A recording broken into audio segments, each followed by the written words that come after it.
Welcome to our presentation on the Virtual Physical Activity Program presented by Olivia Morrison and Yan Duong, practicum students at Western University.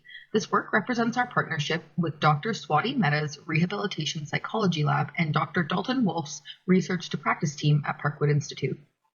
The presentation will first highlight the importance of and need for the Virtual Physical Activity Program. Secondly, the Virtual Physical Activity Program itself will be outlined, and we will conclude by presenting our next steps and future goals.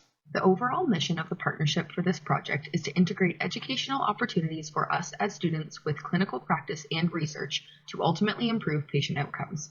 More specifically, the vision for this particular project is to increase physical activity engagement among individuals with disabilities through access to live, virtual fitness programming.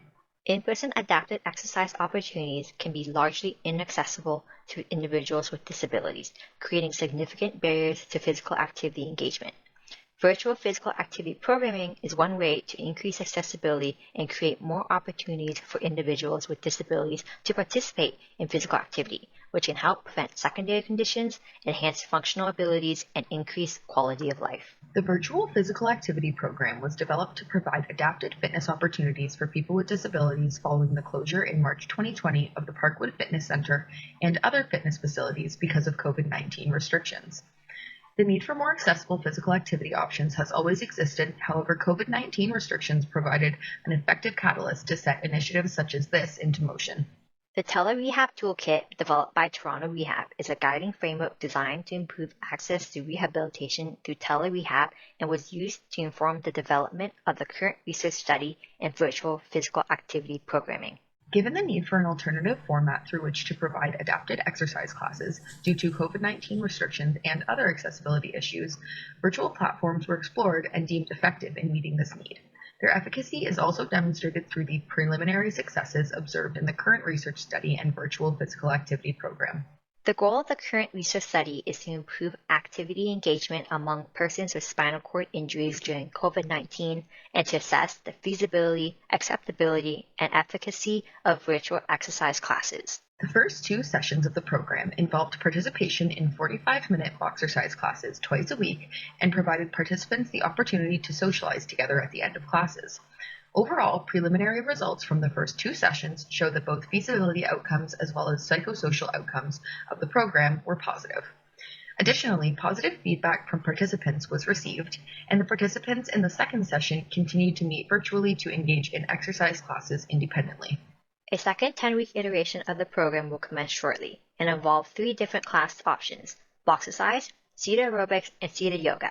Participants will choose at least 2 class types and may participate in all 3 if they wish. Going forward, our next steps involve the development of the Alumni Virtual Physical Activity Program, a program which will hopefully run on a long-term basis, which is based on the current Virtual Physical Activity Program for individuals with spinal cord injury. Our vision is that the Alumni program would be available to individuals who have participated in the Virtual Physical Activity Program, which is part of the research study as shown in the process map.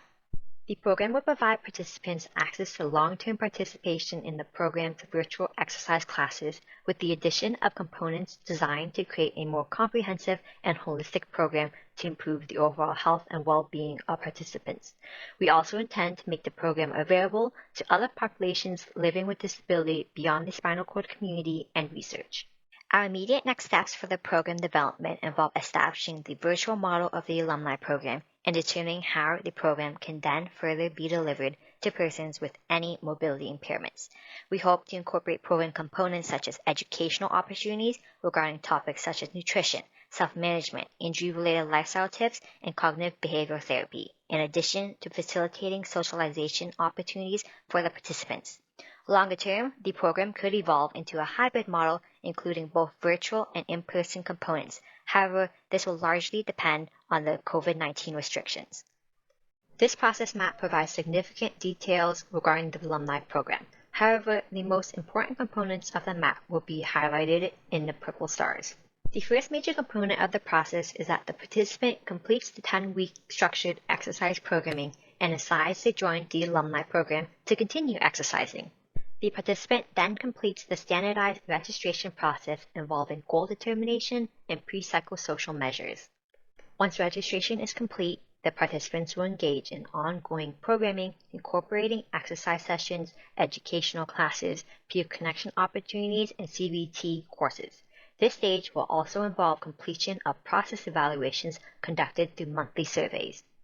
Ultimately, the program continues until a participant indicates that they would like to terminate their involvement in the structured program.